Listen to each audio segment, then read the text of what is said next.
Welcome to Forgotten Voices. Today, we journey into a world between sand and stars, to a ritual that still sends shivers down the spine: mummification. Behind the bandages and golden masks lies not a tale of horror, but of science, faith, and humanity's oldest dream: to defy death itself and preserve the soul for eternity. Long before the pharaohs built their pyramids, the desert itself preserved the dead. Bodies buried in the hot, dry sand did not decay. They dried, hardened, and remained recognizable. Early Egyptians saw this and believed it was a sign that preserving the body could preserve the spirit. From that simple truth grew one of the most remarkable traditions in human history. For the ancient Egyptians, life was not the end. Death was a doorway, and the body was the key to passing through it. They believed every person possessed several spiritual elements: the Ka, the life force that needed a home; the Ba, a soul that could move freely but returned to its body each night; and the heart, the seat of thought, emotion, and morality. In the afterlife, the heart was weighed against the feather of Ma'at, the symbol of truth and justice. Only a heart lighter than the feather could enter eternity. That is why the body had to be preserved, so that the soul could find its way home. The process of mummification was sacred, meticulous, and long, lasting up to 70 days.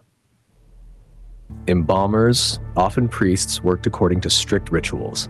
First, they removed the internal organs, which decayed the fastest. The stomach, liver, lungs, and intestines were carefully dried and placed in canopic jars, each protected by a different god.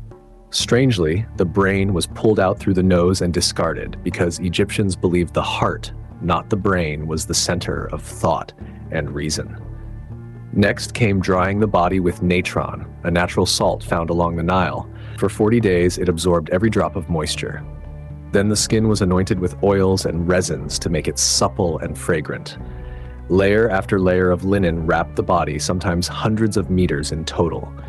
Between the bandages, priests placed protective amulets: the Eye of Horus for protection, the scarab for rebirth, and the heart scarab to help in the final judgment. Finally, a mask, often golden, was placed over the face so that the soul could recognize its body in the afterlife.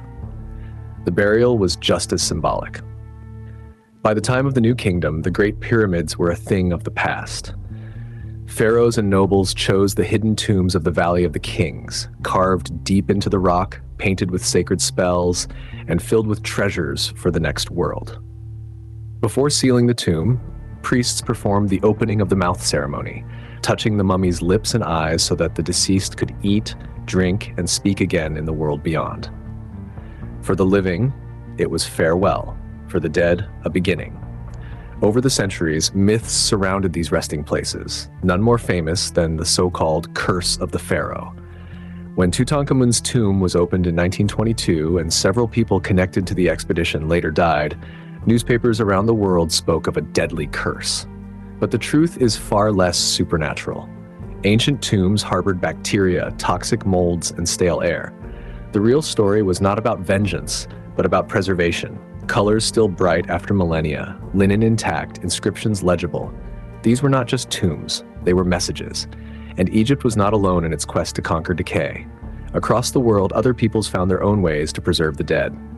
In Chile, the Chinchorro culture created mummies more than 7,000 years ago, the oldest in existence. In the high Andes, the Inca preserved their rulers and even brought them out for festivals, treating them as eternal participants in life. In Northern Europe, the bogs kept human bodies intact by accident. The Toland man still wears a peaceful expression after 2,000 years. Every culture found a way to make death part of the story, not the end of it. Today, modern science gives new life to these ancient remains. CT scans peer through the wrappings without unrolling them. DNA reveals family ties, diseases, even migrations. We now know Ramses II had arthritis and dental abscesses, Tutankhamun suffered from malaria and a broken leg, and anonymous mummies carry traces of daily labor, hunger, or devotion. Microscopes uncover grains of pollen, fibers of linen, fingerprints of embalmers. The mummies, once silent, now speak through data, their stories richer than ever before. Mummification was more than ritual, it was a declaration. It said, "We matter, even after death." Every layer of linen was a promise against oblivion, every amulet a prayer that life continues. The Egyptians built not just monuments of stone, but monuments of flesh, bridges between the mortal and the eternal. The mummies remind us that history is not only about what was lost, but what was deliberately kept. They are letters written in time, sealed with resin and linen, sent into the future, to us. They whisper the same message humanity has always carried. Remember who we were, so you may understand who you are. Thank you for watching Forgotten Voices, where we bring the whispers of the past back to life. The story of the mummies reminds us that history is more than dates and ruins. It's about the people who dreamed of eternity and left behind their silent messages in cloth and stone. If you enjoyed this journey, don't forget to subscribe and join us as we uncover more forgotten voices from history's endless tapestry. Until next time, keep listening to the echoes of the past.